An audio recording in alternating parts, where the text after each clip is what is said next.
I'm really hoping this game picks up again soon. I'm kind of tired of, the day-to-day life stuff. I want the spooks. I want the drama. I just want to be scared.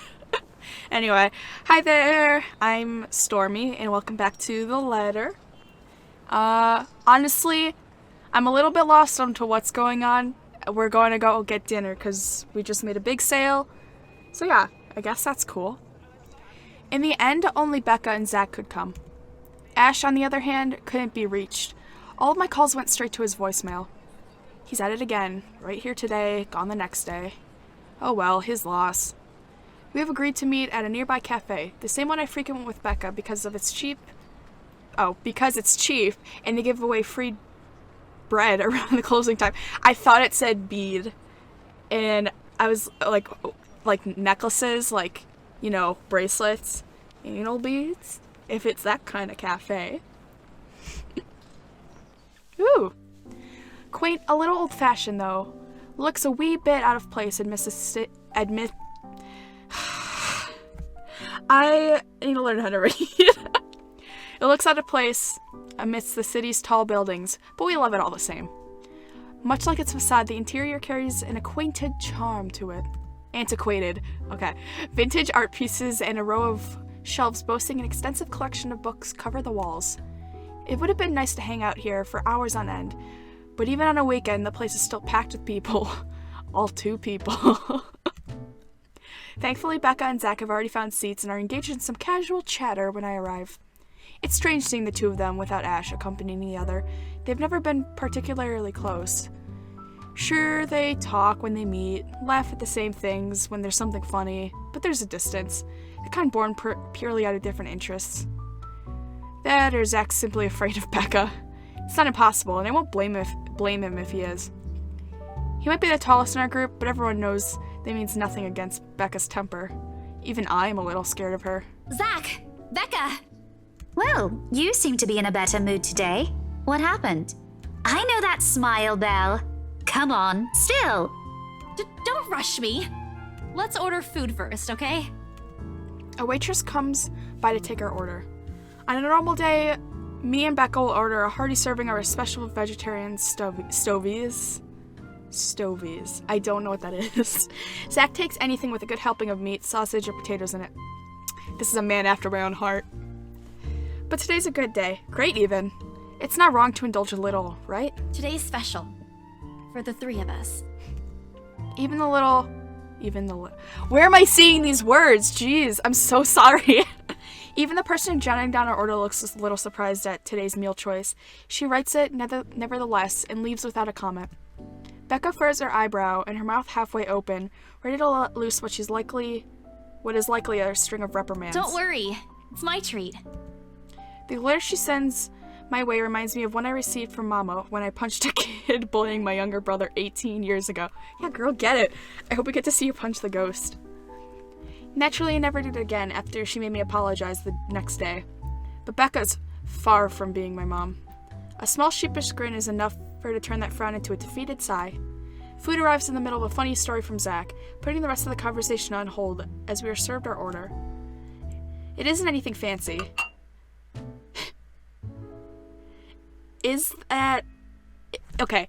At first I was like, is this just like a photo of something? But no, it's painted, I think. And it looks good. Also, I could really go for some potatoes right now. Pan-roasted sea bass with citrus-dressed asparagus and a portion of mashed potatoes on the side. Or at least what the daily specials board says. I never did pay attention to it whenever I came here, since the price whatever's written way above what I'm willing to spend on food on a single day. Oh, good. I'm so hungry, I think I'm dying. You're always hungry. Same. Hey! Not all the time. Let me guess. You skipped breakfast again. Not on purpose. I may have overslept by a few seconds today. Right then. Stop stalling, Isabella. What's this about? Let us say it, Rebecca. She wouldn't be inviting us out if it wasn't worth hearing out. How do you just, order food, have enough time to get said food, and not explain, hey, guess what? I have the money to pay for food because of my awesome job. Also, Zach was in the middle of a story. Why are we interrupting him? Well, we're waiting. I'm treating you guys to a once-in-a-century thing. An expectant grin breaks out on my face, except I'm sorry, say that again. And this is important because... Becca only raises an eyebrow at me, while Zach appears like he didn't get the punchline to another lame joke Ash made, and is desperately searching for something to explain it. Oh. Oh, bummer. Maybe I should rephrase it. I don't want to be mean to Ash. I don't think I need to do that just yet. Okay, let me do that again. Guess what, guys? I'm paying! I sold the house! As the news sinks in, their expressions go from sheer bewilderment to utter surprise. That's more like it. You heard me right, ladies and gentlemen. As of today, I, Maria Isabella Grace Cruz Santos, am free from my instant noodle binge. Seriously? Hold it, Belle. You sold the house? Yep. Which house is this? In Anselm Village? The one with the open house yesterday? The one and only. Come on, Becca. I know you've got a better memory than that. Oh, wow. That's... She lets out a hum. Although she's nodding, she gives an impression of someone who has heard something unbelievable and is still forcing her brain to absorb it. Did she think we wouldn't be able to sell it? Have some faith in me, Becca. Am I not your best friend or what? You don't believe me? The words tumble out of my mouth before I could stop them. I've been trying to avoid bringing up yesterday's little spat, and judging from the looks on their faces, it seems they are too. Me and my stupid mouth. I'm sure it ain't the way you're thinking, Bella. No, I do believe you. But don't you think the sale happened a bit too fast? The open house only started yesterday, and now you already have a buyer? It happens from time to time. Yeah, but look, I'm happy for you. Just yesterday, you've been really worried where to get money for your dad's new treatment. And now, all of a sudden, you have something. What if the sale doesn't push through, or I don't know, they're a fraud, or they suddenly back out? Isn't it a little too early to celebrate? Rebecca does have a point, Bella. If you haven't closed the deal yet, there's still a chance they'll go back on it. They don't seem like it to me. The lady appeared to really want it, and she approached me without even finishing the tour. Pressured me into it, more like. But I'm not gonna tell Rebecca about that. Knowing her, she'd only worry. And she already hired someone to handle the house's interior design. You're joking. Who would do that? The Wrights, apparently. It's actually pretty funny. She's a bit too excited to get the property, she forgot to buy it. At any rate, they've already signed the agreement today, so it's just a matter of time. And don't tell anyone about this, but Ma'am Hannah also gave us something extra. Something as in... As in, it's why I can treat you two to a free meal. I'm more surprised you accepted it. She didn't really give us a choice in the matter. So don't lose sleep over this, okay? The couple really want the house. If Rose didn't stop them, they'd likely have paid up front for it yesterday. That's despite the legends, too. I even tried to show them the letter. But nope. I want this house, darling. Go take all our money. You don't really think they'd believe that, do you? I'm pretty sure for them, those are just rumors as well. No one is that superstitious in this day and age, Belle. Well, there's you. Right. You know what? I'll just eat all of these by myself. Does it count as superstitious, like, if we actually saw that thing and it hit us over the head? I began to gather the plates to my side, the food in each still untouched. A laugh almost escapes my mouth with the way Zach's expression changes to disappointment. Becca's hand interrupts me just as I'm about to pull her plate closer to me. I'm kidding. Don't go all pouty on me again. You just want food. I'm just concerned you'll get hurt if this doesn't happen. I know how badly you want to close this deal for your papa. I'm sure he's gonna be fine now, though, with the money. They don't know yet. I think I'll call them tomorrow. Let them know things will be easier. Mama said this morning he's showing progress with the new treatment, too. It's just a matter of time. I allow myself to smile, genuine and uninhibited. It's strange talking about this with other people, even those who have known for long enough. But today, things simply feel a whole lot lighter with them here. Lunch passes in an enjoyable fashion. A laugh here, a playful jab here, but most of it is spent catching up and telling stories about whatever's keeping us busy these days. Something we couldn't afford to do the day before, taking into account what happened. Even Becca's surprisingly chatty. Is there something in the sea bass we ate? Zach, though, appears less energetic. While he's far from being the life of the party, he's definitely not the type to keep in a quiet conversation with his friends. Apart from a few inputs, he's been silent the entire time. If Becca notices... Are you sure you're not feeling under the weather, Zachary? Huh? No, I'm okay. No worries, Rebecca. Doesn't sound okay to me. It's okay. I might be feeling a little bummed out today, but I'm sure this will pass. Is it about the reviews this morning? A pained expression crosses Zach's face, and almost immediately, Becca retreats in her inquiry, as though the man's look is enough of an answer for her. I look between the two of them. Did I miss something? What happened this morning? Did I stumble on a big secret? This is why I don't like waking up late. You heard about those, huh? Sorry, I just happened to check on some sites this morning. Nah, it's a very sensitive topic in the first place. I should have expected it. What reviews? Becca glances at Zach, her motions unsure, eyes asking for his consent on the matter. Although there's a small desire to keep asking on my part, I don't dare voice it out. With Zach, it's always been better to wait, let him speak on his own. Becca too, to some extent, although with her, explosions of temper are more common. In the end, we simply answer with a shift of his shoulders, gesturing for her to go on with a tilt of his head. It's his movie. That doesn't explain anything. Stop dangling the information, Becca! You're not the brightest, are you, Isabella? Zachary, I'm not the one supposed to be telling her about this. It's still your documentary. Is it something bad? Not bad per se. You guys don't need to dwell on it much. Bad? Listen here. I wouldn't trivialize what those bowheads wrote if I were you. They're ruining other people's jobs. From how her tone rises in anger, it seems like she's the one slighted, and not Zach. A snicker escapes me, which I promptly stamp down as soon as she sends me a hard look. This isn't a laughing matter, Isabella. Some bowbag just insulted him. Calm down, Rebecca. Those are just reviews, and it happens a lot. I do not ken about you two, but calling the entire film an out-and-out drivel, you're better off watching an educational kids' TV show, and worst 1.5 hour of my life, among other things, isn't exactly a critique any decent movie reviewer would say. Kind of sounds like my art teacher. I'm an artist. I never said that up front, but I do all the art for this channel.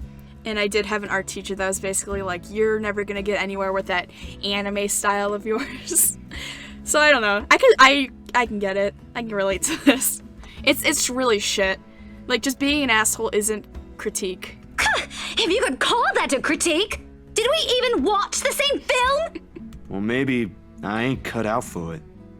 Better stick with my photography or something. No, dude, come on. You know the art field's all uppity and classist and just kind of overall shitty. Like, dude, don't give up on your dream. You got this. If nothing else, this helped me open my eyes to what I can and can't No, do. you're great. I mean, I did see the movie, but you gotta keep going, dude. It's your dreams. You're giving up. It wasn't a question. It was just something experimental I did on my free time anyway. It's no big deal. But you worked on it for months. Doesn't look like it matters for those people. Don't say that! Oh, shit. My palm strikes the table, sending the tableware on top clinking against each other. I didn't even notice when I rose from my seat. But here I am, chest heaving, looking down at him with the same manner a teacher would to an unruly student. Becca's probably proud. I didn't mean to yell, but there's some things people like Zach aren't supposed to say.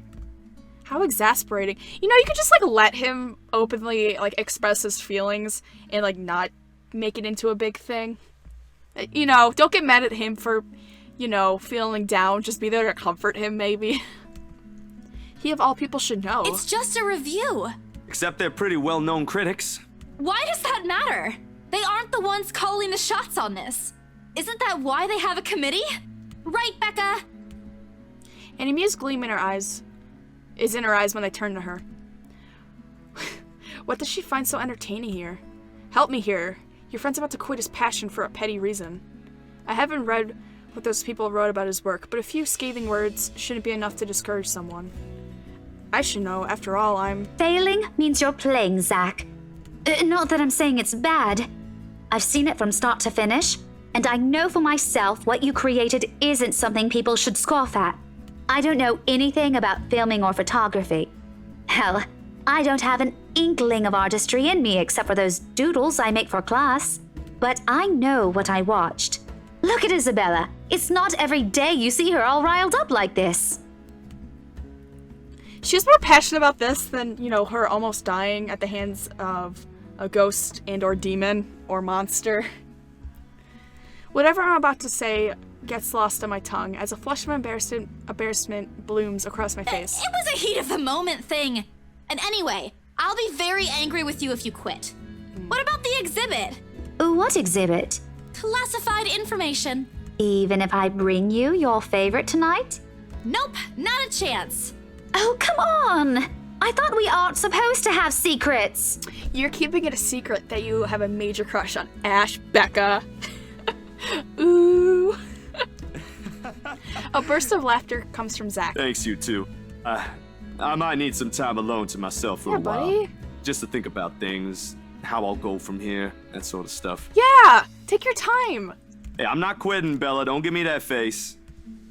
There's no face at all. Only a poor imitation of puppy dog eyes, if you could call this one. Promise? I'll be damned if I break any promise I make to you guys. Besides, you're right. It's too early to say anything right now. What's night ain't for another week. And that's all the answer I need from him. As sentimental as it sounds, there's fulfillment in knowing another person you know won't take the same path you've walked. It's not like it's over for me, though. I still have time. I could still come back. Do my own thing. Do what I really want to do. Surely once Papa recovers, once I'm done with everything. Inside my bag, my phone buzzes unexpectedly, breaking the pleasant afternoon lull. Is it pleasant? You literally just, punched a fucking table and yelled. The screen shows Rose. Hey, Isabel. You at the office?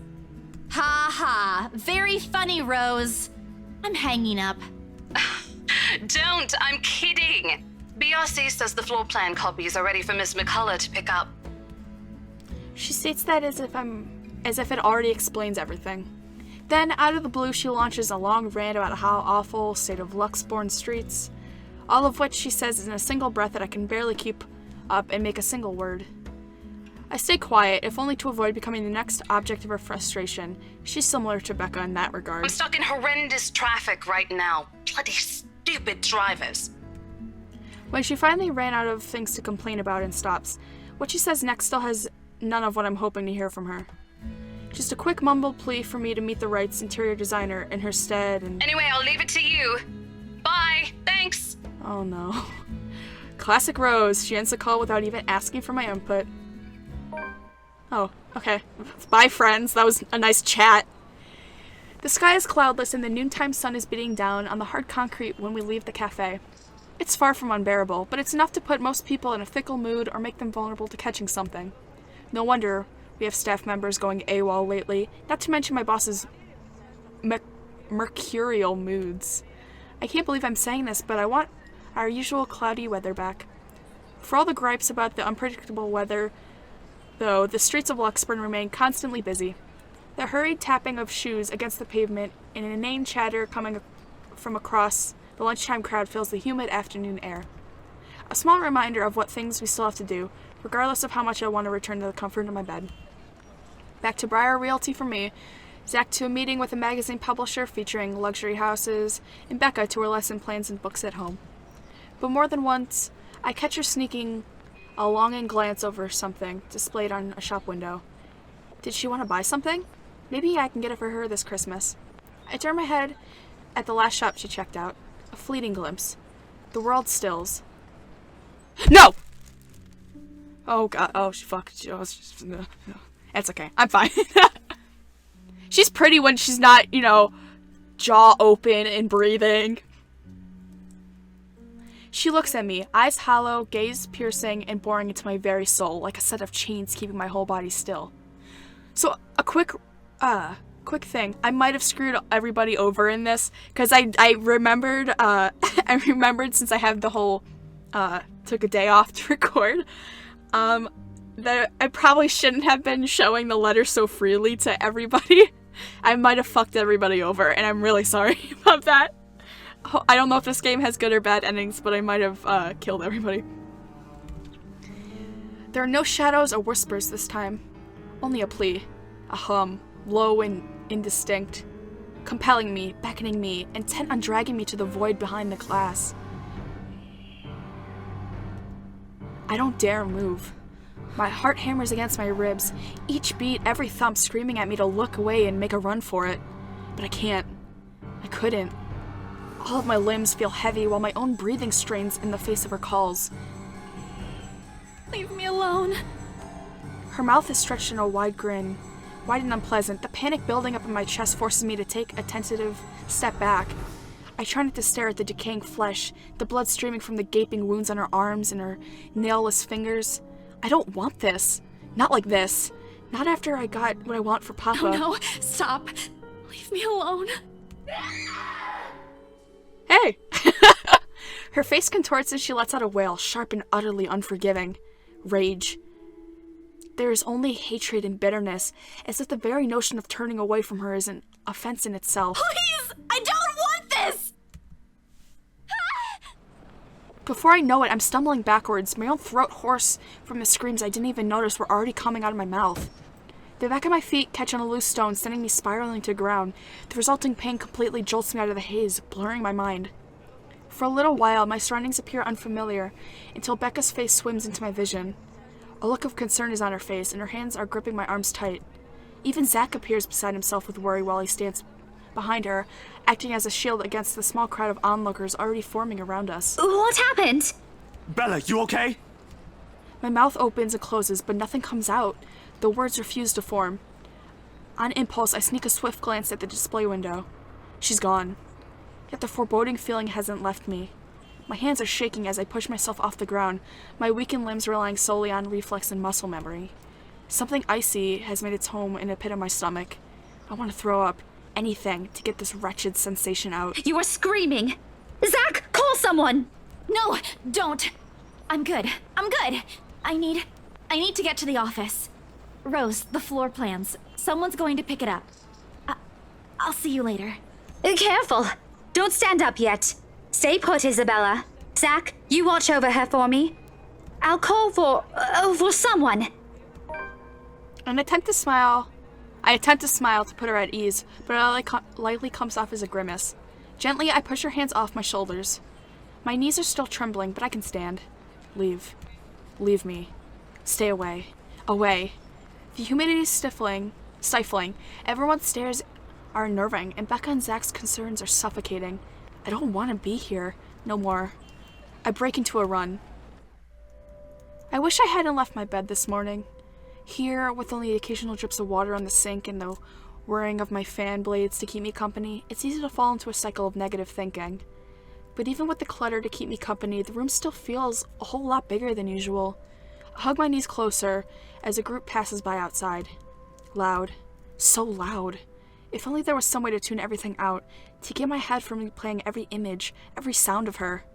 Her screams, her awkward gait as she reaches for me, her bone-chilling smile, her pleas for... Enough. That's enough. A shiver passes over me, though it's not from the hair still hanging damp against my back, nor the draft that enters my room from the windows I've left wide open. My gaze shifts over to the letter sitting on the coffee table. Its edges flutter innocuously as the wind touches it. Funny how this ordinary-looking piece... Is it ordinary looking? Like, you were sent into a tizzy over it the first time you saw it. The impulse to throw it away or rip it up into pieces is still there. I can easily do it, but after that, what? Will she leave me? What other people have already seen it? Will they be okay? This uncertainty gnaws at me, knowing that she's real and might also go after the people I care about. I just wish someone would listen. Believe me. The abrupt break in my silence nearly makes me jump out of my skin. Blindly, I fish on my phone underneath the mess of the papers and cushions where I've carelessly thrown it before taking a shower hours ago. Zach's name flashes brightly on the screen. And with that, we'll end this episode.